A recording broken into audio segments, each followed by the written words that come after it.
Hey everyone, it's Mike Vasquez. It's week 15 of 52.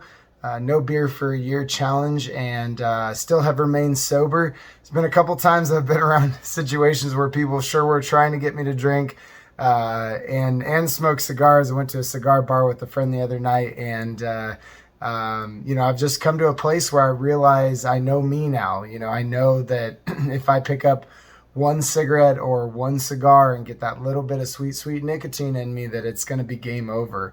For other people, it can be, one sip of beer to go right back into what they're doing. I have done some tastings at work to try some new beers to bring in, and it's always been a sip and spit it out kind of thing. Because in my line of work, I still have to taste those things, taste wines, taste beer, but it's just a swish and spit it out. So, I just know that can't be a thing. So it took a long time of training my brain to know that and to be okay with giving people a hard no, that it's not going to happen. I'm okay with being in this situation without having those things. So I had a glass of soda and sat while everybody else enjoyed their beers and cigars, and that was it, and enjoyed the space and the time I was having with other people. So, training my mind to get to that place took a long time, and I think this week, why I wanted to bring it up is mental health has come up a couple different times with people that are close to me and coworkers and things like that. It's just something that is so important and is deeply important to the process I'm going through right now.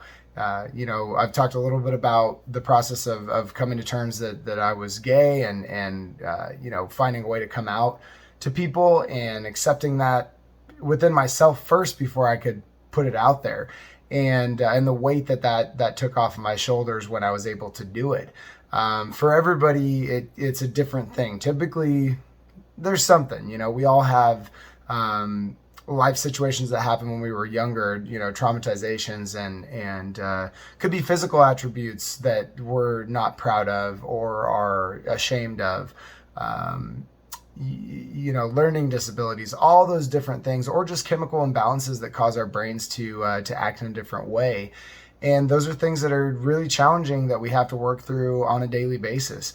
And for myself, over time, I've been able to work through that and be the best me inside so that I can be the best me outside. And I feel like I've just kind of arrived to that, to where the internal struggles and things, mental health that I needed to get to, took a while and are still an ever evolving thing that I'm continuing to work on. But, there are some great tools that we can use to our disposal. I've got some really great friends that we've been able to be vulnerable to the point where we can talk about those challenging topics and really be real with each other about how's your soul, how are you really doing inside, and not just a surface level type of conversation. And those are things that are tough to come up because there can be shame attached.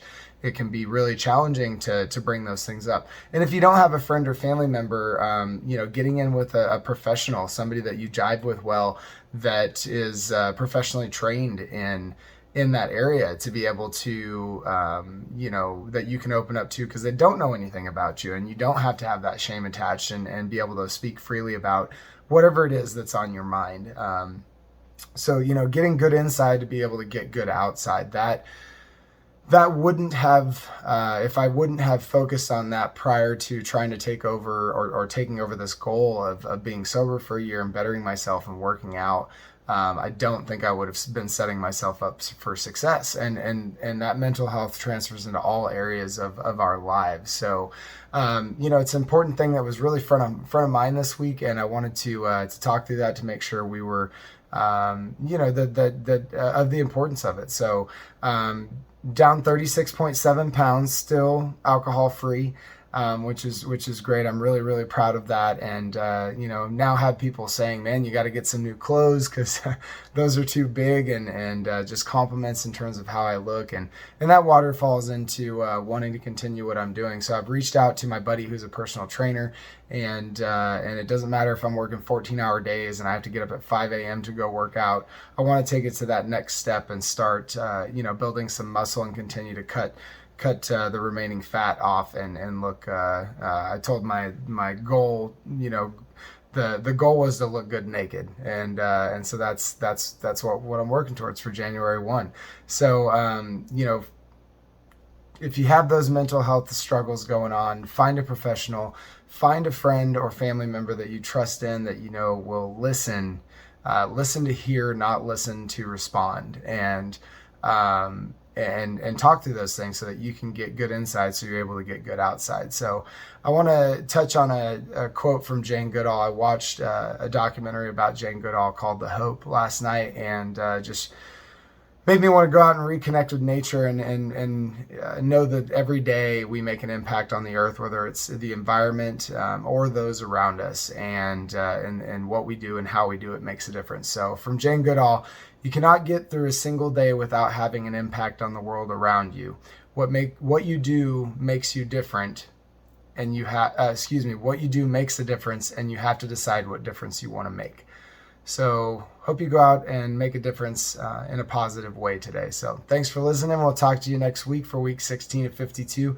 Y'all have a good one. Talk to you later. Bye-bye.